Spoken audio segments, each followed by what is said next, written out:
I think one of the most important qualities of a leader is emotional intelligence. And the first step of emotional intelligence is self-awareness. So it was really challenging for me to be a great leader in work and in my family if I had a lack of self-awareness, but also I had zero empathy. I had no empathy for the way people were feeling because I wasn't allowing myself to feel those emotions. So how could I relate? We don't all have the same life, the same background, or have the same experiences, but we feel the same emotions. We all know what stress and fear and doubt and judgment and anxiety feel like. So that's what relates us as human beings. So we can be empathetic and compassionate to everybody because everybody goes and feels those things. Welcome back to Over Dinner. I'm your host, Jarrod Sammet. Thank you for joining another solo episode. If you are new to the channel, please subscribe, link, comment, share. Nikki and I are really passionate about just spreading the word of the human experience and really trying to show others that they're not alone, that the experience and challenges and things we go through in life, that's what connects us all, is all these ups and downs that we all go through and experience together. So the more we can share, the more that we can all feel that. So in this episode, I kind of want to carry on from the previous episode where I talked a lot about entering into my personal journey of growth and development, of taking ownership and knowing that I had to do the work in order for my outside experiences and for the way I was seeing the world to change. But I do want to talk a little bit about, because as I said in the previous episode, this block in emotions really challenged me, especially the negative ones. I didn't like the feeling of those. I didn't understand them. I didn't know how to deal with them. So I pushed all of them away. And that actually impacted other areas of my life. I actually wrote this article. Actually, the first article I posted on LinkedIn, which is called Every Day is a Good Day. That's true and not true. We'll talk about it. But the essence of it was the thought of positivity is a strategy. We're hearing all these words about be positive, be optimistic, things will get better, all that. And I really live that way.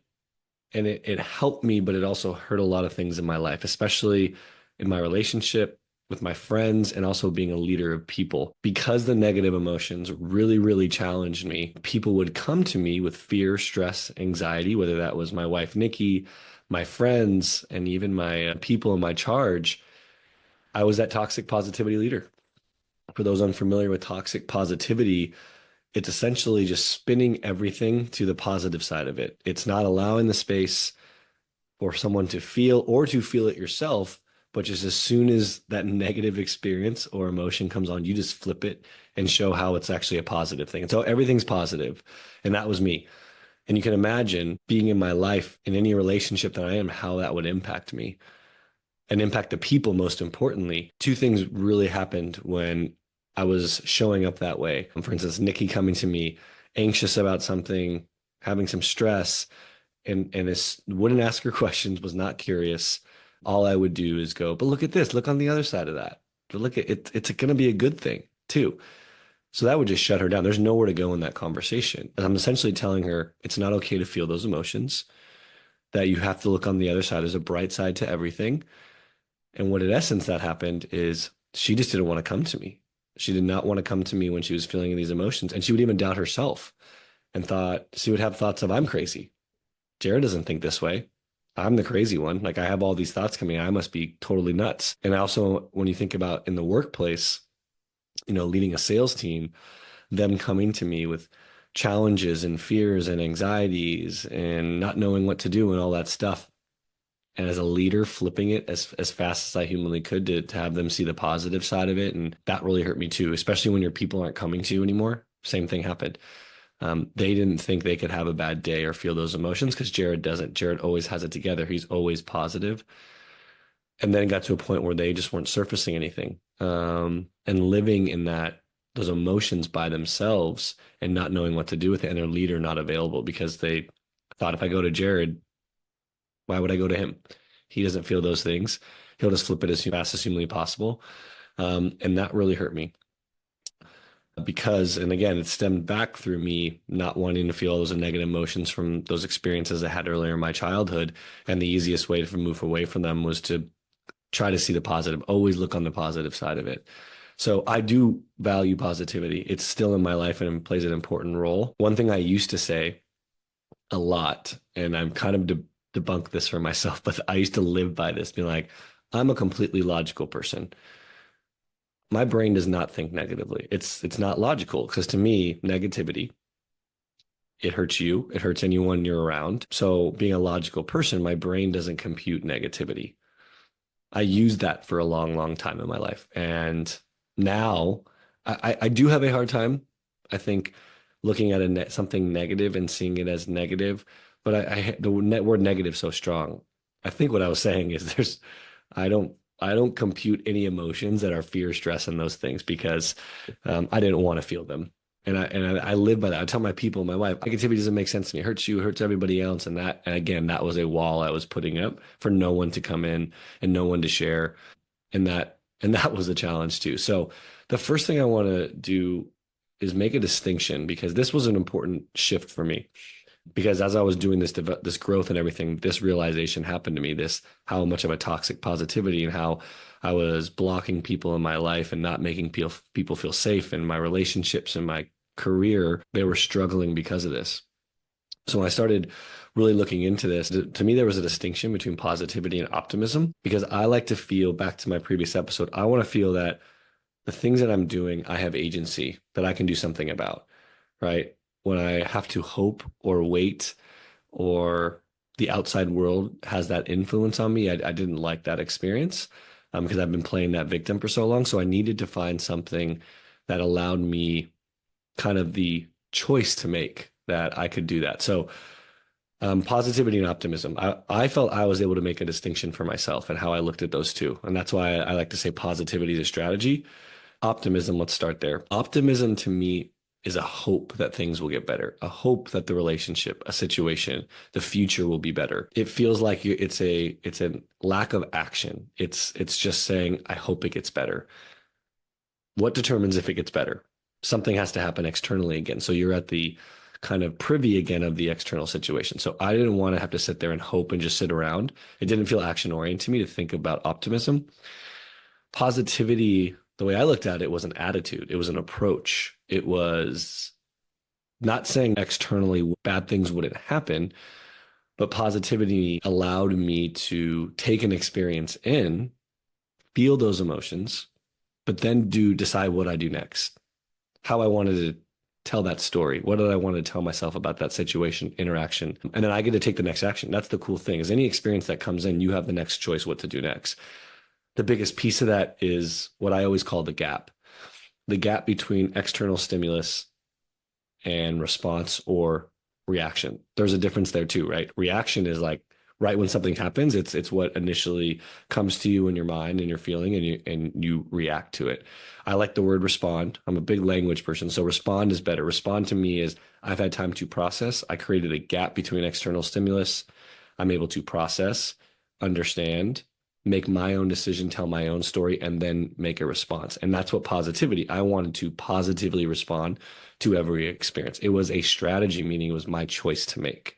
Where again, back to optimism, optimism was a hope that things would get better. And to me, it was like I had to sit around and just hope and have an optimistic lens all the time. So that's my first distinction with positivity and optimism. I think that's an important one to look at. So thinking this way, it really helped me. The first thing I had to do, back to the previous episode, was to create that gap and allow those negative emotions of others or of myself to enter in.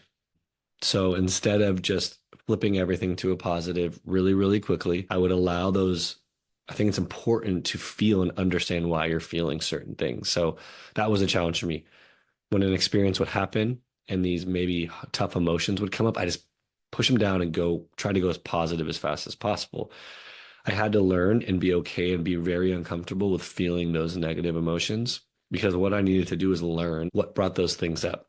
Two things: learn what experience happened that triggered that emotion, but then be aware of my thinking around that and what story I was telling myself that was kind of reinforcing that negative experience. I need to understand where this was coming from, right? Most of these tougher emotions like fear, anxiety, stress, they're already in our body because of things from our past, childhood, catastrophic events, a lot of different things.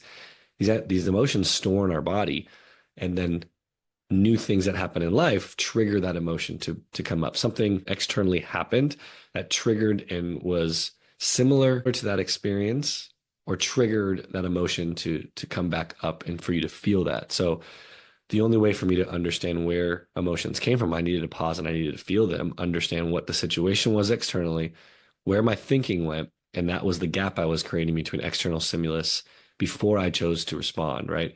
So then I could hear the story and go, oh, as I said, debate that story, challenge it, maybe start a new one with a positive lens to it and understanding that. So that really helped me.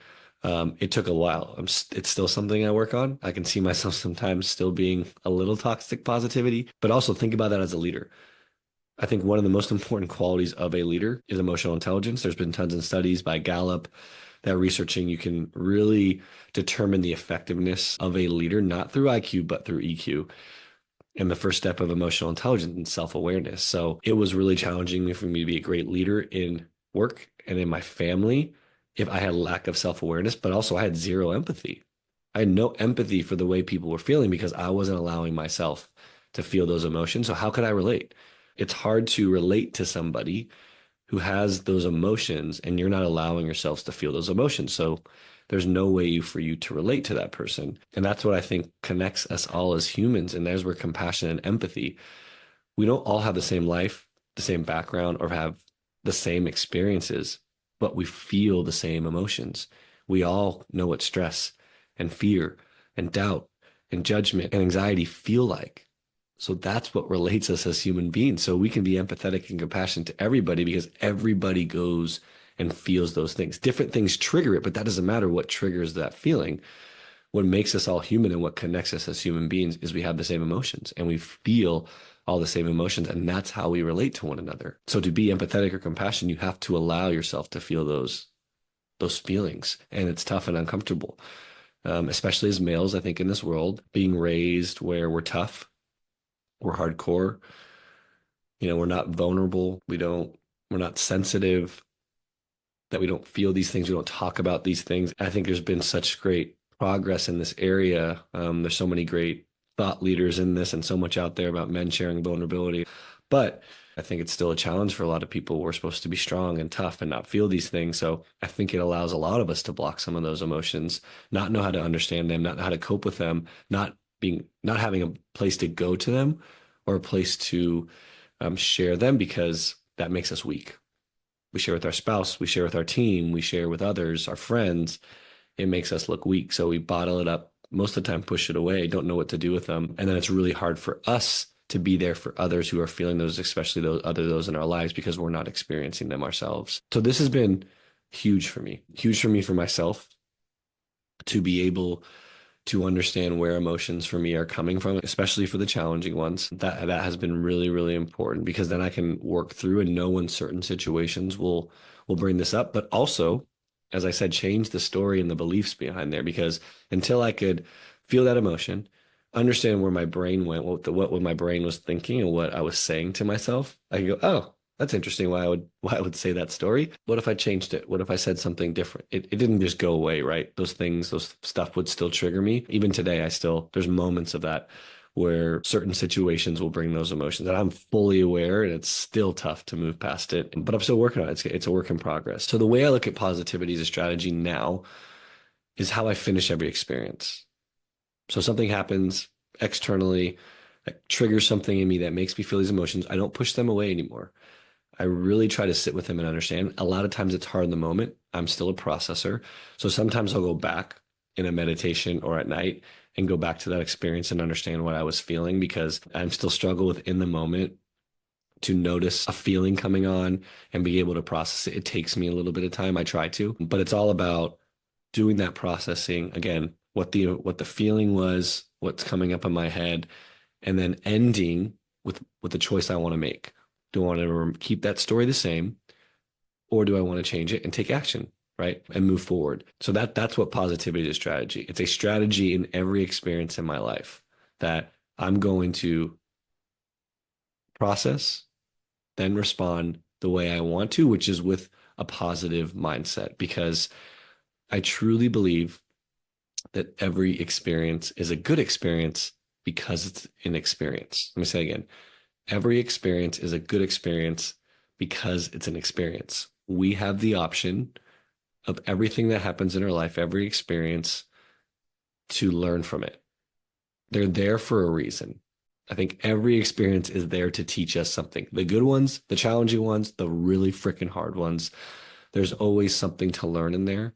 Again, this is not to dismiss them and try to get to the learning as quick as possible. It is to process the emotions and feel them and understand. But then what can we take away? Right? I try to ask myself these three questions when a really challenging experience comes on. What is the gift? Right? After I felt the emotions, I've come down, I'm back to base. What's the gift? What can I learn from this gift? And how can I teach it to others? So what is the gift? What can I learn from this gift? And how can I teach it to others? Because I think if you give it back, it reinforces it. There's always a learning. We say this a lot, me and Nikki, our mess is our gift. That's the only thing that I have true expertise that makes me as an individual different than everybody else is what I have gone through and what I've experienced and what I've learned. I have to share that. That's my responsibility because that's the only thing I know that separates me from everybody else is my own experiences that are different from everybody else's and what I learned from them. So when something challenging happens, if I can really look at it as an opportunity to learn something for myself, but also to teach others, that's what I'm hoping to do with this podcast. That's my responsibility. I really feel that's my responsibility. So again, what is the gift? What can I learn from this gift? How can I teach it to others? I think that's a really powerful, it's not easy in the beginning. And for me, I usually did that at night. Once I processed everything and looked at it, I tried to write this down and it's still hard sometimes. It takes a while and a while and a while to really, can I make that shift and be like, this is ridiculous. There's no gift in this. And that's okay. It's going to be a process. But if you make it a habit and if you take every experience and be open, not judgmental as an observer, right? The easiest way for me to do that in the beginning was to imagine that was happening to somebody else and how would I observe that situation and what would I learn from that? That made it a little bit easier in the beginning as a true observer and try to separate it from myself because we self-judge ourselves, we play victim. So if I was able to apply that and pretend it was somebody else, that made it a little bit easier. And then over time, I was able to understand, okay, this is me. I'm going to pull away, understand, reflect, learn, and then respond, move forward, right? So I think that's my biggest takeaway for today is positivity is a strategy. And when I said at the beginning that every day is a good day because it's a day, I really believe that there's so much we can learn each and every day. And this isn't easy for me.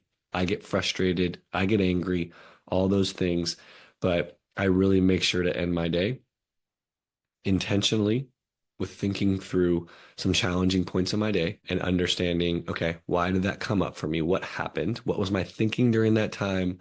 What can I learn from that experience for the future? What's the gift? And how can I pass that on and pass it forward for myself and for others? And I think if you can do that, it's going to, again, these things we do internally and these habits and ways we change ourselves, what happens is the outside world starts to reflect differently. As I said in the last podcast, your experiences and all these things around you, they'll look a little bit different.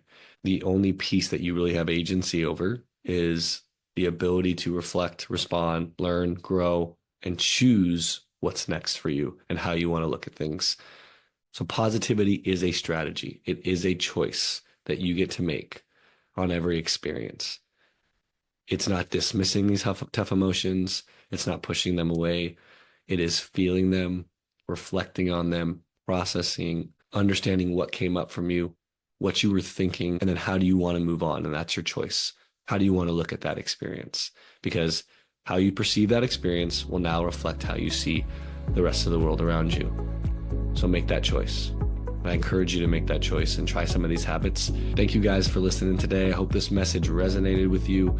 Please comment, share if this is something that you think someone in your life needs to hear. But I'd love for you, any other practices you have. And also, what did you think of the distinction between positivity and optimism? Appreciate you guys. Thank you for joining. Love doing this with you all. Have a great rest of your day.